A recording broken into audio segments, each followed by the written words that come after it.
एक बार की बात है, एक मूर्ति बनाने वाला आदमी जिसने अभी अभी मूर्ति बनाना सीखा था, वो अकेले एक जंगल से जा रहा था।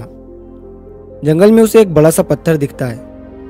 वो आदमी उस पत्थर को देखकर ये सोचता है कि क्यों ना मैं इस पत्थर से भगवान की एक खूबसूरत मूर्ति बना लूं। उस आदमी ने अभी अभी मूर्ति बनाना सीखा था, तो वो बहुत ही उत्सुक था मूर्ति बनाने के लिए।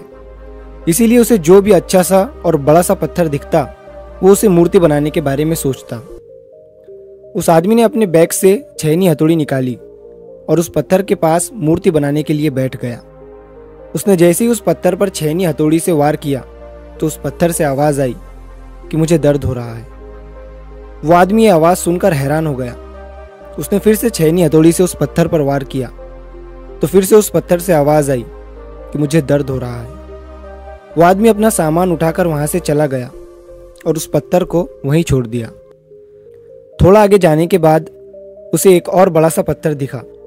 उसने फिर से उस पत्थर को मूर्ति बनाने का सोचा और अपना सामान निकालकर उस पत्थर पर वार करने लगा। उस पत्थर को भी दर्द हो रहा था, लेकिन वो पत्थर चुप रहा और दर्द को सहता रहा।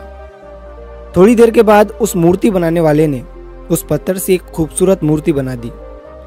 मूर्ति बनाने के बाद वो उसे वहीं छोड़कर आगे चला गया। वो एक गांव में पहुंचा तो उसे पता चला कि उस गांव में एक नया मंदिर बना है जहां पर भगवान की मूर्ति की जरूरत है। तो उस मूर्ति बनाने वाले ने उस गांव के लोगों से कहा कि मैंने अभी अभी जंगल में एक भगवान की खूबसूरत मूर्ति बनाई है। तुम कुछ लोग मिलकर जंगल में जाओ और उस मूर्ति को इस मंदिर में स्थापित कर दो। उस गांव के लोगों ने जंगल में जाकर मूर्ति लाई और उसे मंदिर में स्थापित कर दिया। मूर्ति रखने के बाद गांव के एक आदमी ने कहा कि मूर्ति का इंतजाम तो हो गया, लेकिन अब नारियल फोड़ने के लिए एक बड़े से पत्थर की जरूरत है। तभी उस मूर्ति बनाने वाले ने कहा कि तुमने जंगल में जहां से ये मूर्ति लाई है, उसी रास्ते से थोड़ा आगे जाओगे तो तुम्हें वहां पर एक बड़ा सा पत्थर भी मिल जाएगा। गांव के लोगों ने उस पत्थर को भी लाकर मंदिर में नारियल फोड़ने के लिए रख दिया। एक दिन रात के समय मूर्ति और पत्थर आपस में बात कर रहे थे। पत्थर ने मूर्ति से कहा कि तू कितना खुश है, तेरी लोग पूजा करते हैं, तुझे सजाते हैं, मानते हैं और मुझ पर नारियल फोड़ते हैं। मुझे नारियल की वजह से दर्द होता है।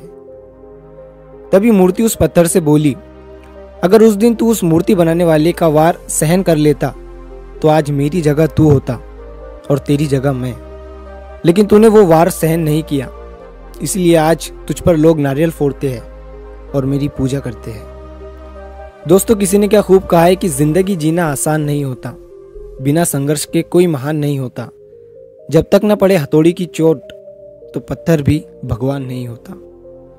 इसीलिए जब भी आपको लगे कि आपकी जिंदगी में बहुत ज्यादा दर्द है, तकलीफ है, परेशानी है, तो समझ जाइए कि इन्हीं दर्द और तकलीफ से आप में बदलाव होगा और इसके बाद आपके लिए एक बड़ा सा मीठा वाला फल इंतजार कर रहा है।